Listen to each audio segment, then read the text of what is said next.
మాజీ ప్రధాని స్వర్గీయ రాజీవ్ గాంధీ 81వ జయంతి పురస్కరించుకుని సంగారెడ్డి పట్టణంలోని రాజీవ్ పార్క్లోని రాజీవ్ గాంధీ విగ్రహానికి పూలమాలలు వేసి ఘన నివాళులు అర్పించిన టీజీఐఐసీ చైర్మన్ నిర్మల జగ్గారెడ్డి.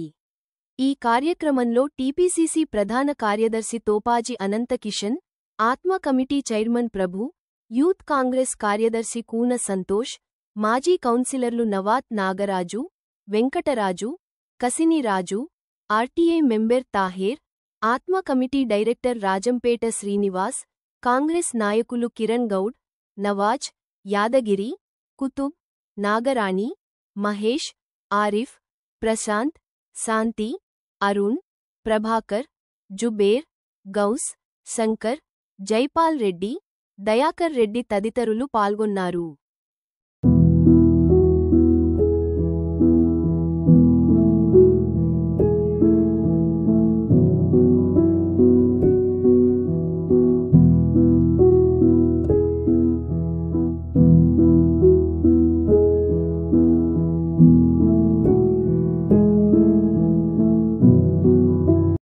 రోజు మాజీ ప్రధానమంత్రి రాజీవ్ గాంధీ గారి 81 జయంతి సందర్భంగా సంగారెడ్డి పట్టణంలో రాజీవ్ పార్కులో పూలమాల వేయడం జరిగింది. ఈ కార్యక్రమానికి చేసిన ఉపాధ్యక్షులు తోపాజీ అనంతకిషన్ గారు, అలాగే ఆత్మ కమిటీ చైర్మన్ ప్రభు గారు, మరి మిగతా కాంగ్రెస్ కార్యకర్త సీనియర్ కాంగ్రెస్ కార్యకర్తలకి, వివిధ ప్రజాప్రతినిధులందరూ కూడా పేరు పేరున నమస్కరిస్తూ, మరి రాజీవ్ గాంధీ జయంతి అంటేనే మనకు గుర్తొచ్చేది ఐటీ రంగం ఏ విధంగా వచ్చింది భారతదేశంలోని.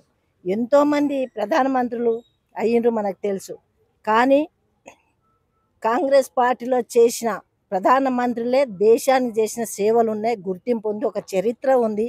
చెప్పుకోవడానికి మనకు ఎల్లకాలం ఉండే పనులు చేసిన నాయకులు ప్రధానమంత్రులు అంటే ఒక గాంధీ కుటుంబమే. ఆ కుటుంబంలో పుట్టిన ప్రతి ఒక్కరు కూడా దేశ సేవ చేస్తున్నారు. మరి ఇప్పుడు ఎంతమంది వచ్చినా చెప్పుకోవడానికి లేదు. ఆ కుటుంబం జైళ్ళకు పోయినరు, దేశం కోసం ప్రాణాలు ఇచ్చిండ్రు, చివరి రక్త బొట్టు కూడా మరి భూమి మీద వాళ్ళు చిందించి త్యాగం చేసిన కుటుంబం రాజీవ్ గాంధీ కుటుంబం. ఇంకా కూడా చేస్తూ వస్తుంది. ఇంకా తరాలుగా వస్తున్న కుటుంబం రాజీవ్ గాంధీ కుటుంబం.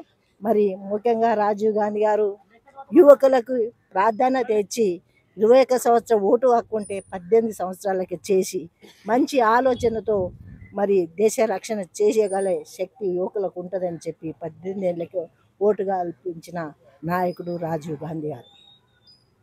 మరి మహిళలకు కూడా హక్కు ఇవ్వాలి, మహిళలు కూడా సమానం తీసుకురావాలి అని చెప్పి మరి ఆ రోజుల్లో చేసిన ప్రక్రియనే ఇంకా కూడా మనం చేస్తూ ఆయన అనుగుణంగానే నడుచుకుంటూ ఆయనను స్ఫూర్తిగా తీసుకొని మనం ఇంకా నడుస్తున్నాం. కాబట్టి ఎన్ని చెప్పినా ఆ కుటుంబం యొక్క సేవలను మరి మనమే చెప్పుకుంటూ పోతే సరిపోని సమయం.